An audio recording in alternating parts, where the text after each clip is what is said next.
बच्चों, अब हम मानव में होने वाले उत्सर्जन के बारे में पढ़ने वाले हैं।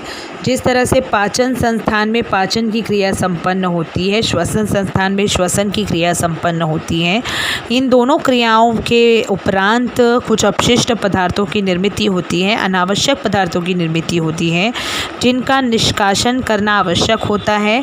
और ये निष्कासन करने का कार्य कौन करते हैं? उत्सर्जन संस्थान करते हैं। ठीक है। अब जो उत्सर्जन संस्थान होते हैं, इनमें किन किन जो भागों का समावेश होता है? तो वृक्कों की जोड़ी, मूत्रवाहिनियों की जोड़ी, इसके अलावा मूत्रोत्सर्जक नलिका और मूत्राशय, मूत्रोत्सर्जक नलिका, वृक्कों की जोड़ी और मूत्रवाहिनियों की जोड़ी, इन सभी का मानव उत्सर्जन संस्थान में समावेश होता है। और वृक्क क्या कार्य करता है बच्चों? रक्त को छानने का कार्य करता है, रक्त में से अनावश्यक पदार्थों को पृथक करने का कार्य करता है, और जिससे मूत्र तैयार होता है। समझ में आया? तो इस तरह से उत्सर्जन संस्थान की जो मूलभूत क्रिया होती है। देखिए, यहाँ पर आपको पिक्चर भी दिख रहा होगा स्क्रीन पर। ये देखिए, यहाँ पर ये 2 वृक्कों की जोड़ी है, इसके अलावा 2 ये मूत्रवाहिनियों की जोड़ी है। इसको हम मूत्राशय कहते हैं और इसको हम मूत्रोत्सर्जक नलिका कहते हैं। ओके, तो ये जो है संपूर्ण उत्सर्जन संस्थान का पिक्चर जो है आपके सामने है। अब यहाँ उत्सर्जन की क्रिया किस तरह से होती है? तो पहले हम जानेंगे कि वृक्क कहाँ पर होते हैं। उदर के पीछे की तरफ, उदर जहाँ पर होता है उसके पीछे की तरफ और मेरुदंड की दोनों तरफ एक सेम के बीज के आकार के या किडनी बीन्स के आकार के 2 वृक्क मौजूद होते हैं।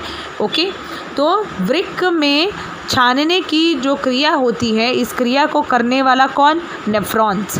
नेफ्रॉन जो होता है ये क्रिया को संपन्न करता है, और हर नेफ्रॉन में कप के आकार की एक पतली सी भित्ति बनी होती है जो कि ऊपर की ओर होता है। नेफ्रॉन्स में ऊपर की ओर होता है कप के आकार की भित्ति होती है, जिसे बोमन संपुट कहते हैं। राइट।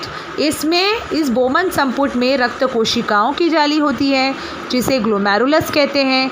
ग्लोमेरुलस देखिए, एक तरह से जैसे आप चाय छानते हैं तो छन्नी से चाय छनती है, उसी तरह से ग्लोमेरुलस में भी रक्त कोशिकाओं का जाल होता है, जो यूरिया युक्त रक्त को छानने का कार्य करता है। जब यकृत यानी लीवर से यूरिया युक्त रक्त आता है, यहाँ ग्लोमेरुलस में आता है, तो यहाँ उसके छनने का कार्य होता है, जिससे अपशिष्ट पदार्थ जो भी निकलते हैं वो मूत्राशय में उनसे मूत्र तैयार हो जाता है।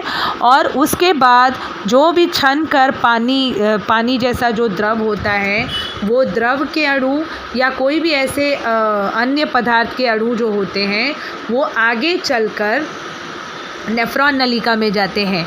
नेफ्रॉन नलिका में जाने के बाद क्या होता है बच्चों? वहाँ पर जो भी उपयुक्त अणु होगा उसका फिर से अवशोषण कर लिया जाएगा, और उसके बाद वहाँ पर जो अपशिष्ट पदार्थ निकलेंगे उनका रूपांतरण मूत्र में कर दिया जाएगा। अब ये मूत्र कहाँ जाएगा? मूत्रवाहिनियों से होता हुआ मूत्राशय में जाता है, मूत्राशय में इकट्ठा हो जाता है। अब वहाँ पर मूत्राशय में भी उत्सर्जन की एक क्रिया है कि मूत्राशय की जो पेशियाँ होती हैं वो कैसी होती हैं? मूत्राशय पूरी तरह से पेशियों से युक्त होता है, यानी कि पेशीमय होता है।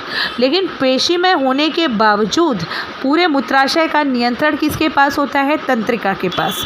ठीक है, समझ लीजिए, एक तरह से ब्रेन के पास उसका पूरा नियंत्रण होता है। यानी कि पेशीमय होते हुए भी मूत्राशय अपनी इच्छा से मूत्रोत्सर्जन नहीं कर सकता। जब तक उसको कौन कमांड नहीं करेगा? मस्तिष्क कमांड नहीं करेगा, मूत्रोत्सर्जन नहीं हो सकता है। किसी बीमारी की अवस्था को छोड़कर, यदि कोई हेल्थ इश्यू है उसको छोड़कर, मूत्रोत्सर्जन जो होता है वो पूरी तरह से तंत्रिका के कमांड पर चलता है। राइट, यानी तंत्रिका के नियंत्रण में होता है।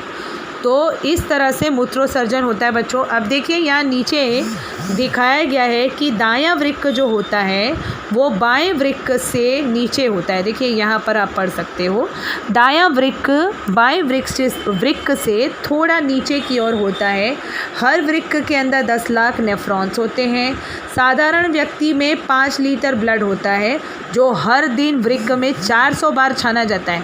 5 लीटर का ब्लड हर व्यक्ति के शरीर में होता है, 400 बार वो रक्त जो है वो छाना जाता है और हर दिन जो वृक्क होता है वो 190 लीटर रक्त को छानता है और 190 लीटर रक्त छानने पर 1 to 1.9 लीटर यानी 1 से 1.9 लीटर मूत्र बनता है, ठीक है, यानी तैयार होता है। और जितना भी द्रव पदार्थ बच जाता है वो पुनः अवशोषित कर लिया जाता है। ये होती है वृक्क से रिलेटेड जो गुणधर्म हैं वो यहाँ बताए गए हैं। तो इस तरह से बच्चों मानव में उत्सर्जन संस्थान कार्य करता है।